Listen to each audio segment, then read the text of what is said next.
The atmosphere inside the small chapel in Richmond was so thick with silence, it almost felt alive. The air didn't just hang, it trembled. Every breath, every whisper, every movement carried the weight of history. It wasn't just another memorial. It was the final curtain call for one of the most enigmatic artists the world had ever known. DAngelo, the reclusive soul genius whose music once brought the world to its knees, was gone. And yet, even in death, his presence was impossible to ignore. Outside, the city was quiet. Inside, it was a collision of memories, regrets, and reverence.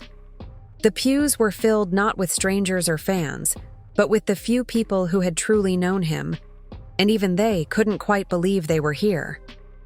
For the public, the funeral remained a mystery. No live stream, no cameras, no leaks. Just an unmarked service at a private location. A quiet farewell for a man whose music spoke louder than any headline ever could. But among those gathered, another spirit was quietly present that day. The ghost of Angie Stone.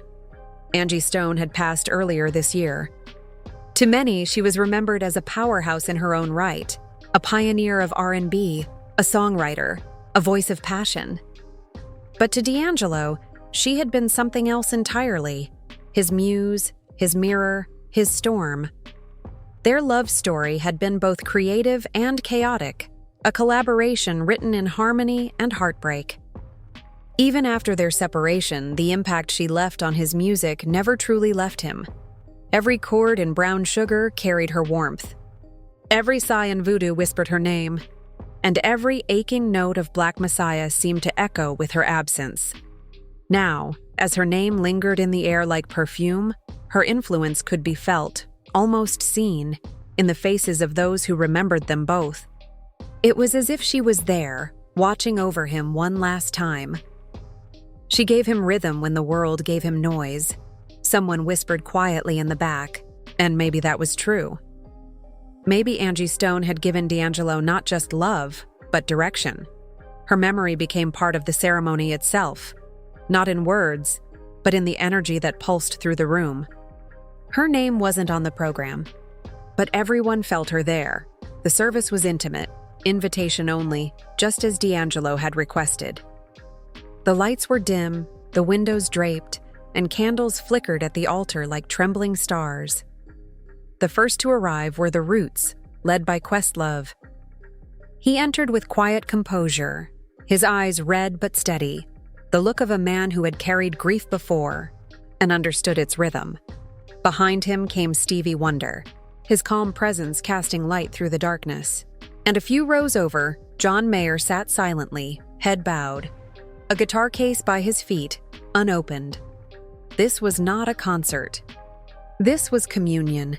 Every artist in that room had shared something sacred with DAngelo. A song, a stage, a conversation, or an unspoken understanding of what it meant to live with fire inside your soul.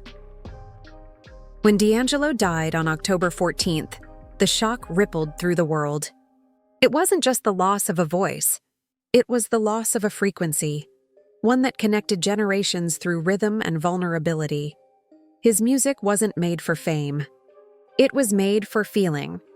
From Brown Sugar's seductive revolution to Black Messiah's raw, defiant honesty, DAngelo had carved a lane that no one else could follow.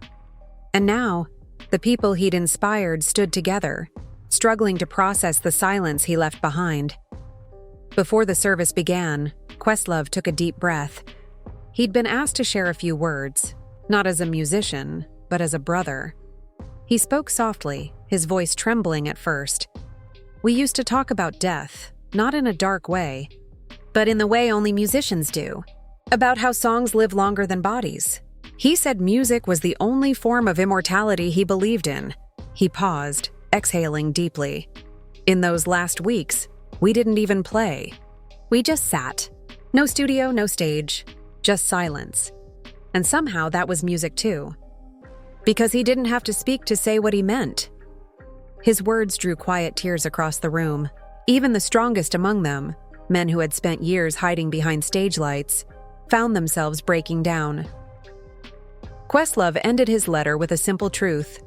He once told me that every note we play is a prayer, and I guess today we're just trying to pray him home. The chapel was still. Then, slowly, the music began. The Roots performed first, a stripped-down percussion set that pulsed like a heartbeat. No lyrics, just rhythm. Every strike of the drum seemed to echo the pulse of memory itself. Next, Stevie Wonder performed a medley that felt less like performance and more like prophecy. His voice floated, trembled, wept, filling every corner of the chapel with reverence and grace. And finally, John Mayer stepped forward. He didn't speak. He just opened his guitar case, sat down, and began to play Untitled, How Does It Feel?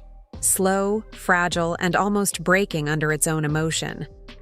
The moment was so pure that no one dared breathe too loudly. It wasn't just about loss anymore, it was about gratitude. For art, for connection, for the sacredness of creation itself. Each performance that day was a conversation with absence, a way of talking to DAngelo without words. And in that silence, you could almost hear him respond. As the final notes faded, a voice rose from the podium. It was Reverend Samuel Green, a longtime family friend. He unfolded a letter, its heading stamped with the seal of the former President of the United States. Barack Obama's words were brief, but powerful. DAngelo reminded us that music can be a form of truth, not the kind written in books or politics, but the kind that lives in the soul. His art reflected the beauty and struggle of being human. He didn't just redefine soul music. He redefined us. A collective sigh passed through the chapel, that kind of quiet, involuntary sound people make when their hearts are too full. It was the only letter read aloud that day. The rest, from Erykah Badu, Lauryn Hill, and even Maxwell, were kept private, sealed for the family. By now, many wondered why the funeral had taken so long to organize. Almost 3 weeks had passed since DAngelo's death. Rumors swirled quietly, whispers of family disputes, delays in estate paperwork, or perhaps simply the emotional weight of saying goodbye. But others believed there was something deeper. One insider suggested that his mother had been waiting for a particular recording to be recovered, something DAngelo had left unfinished in his final weeks. A song, a letter in melody. Whether or not that was true, no one in the room could escape the feeling that the story wasn't finished, that somewhere, somehow there was still more. As the choir began a final hymn, eyes drifted toward the front of the chapel.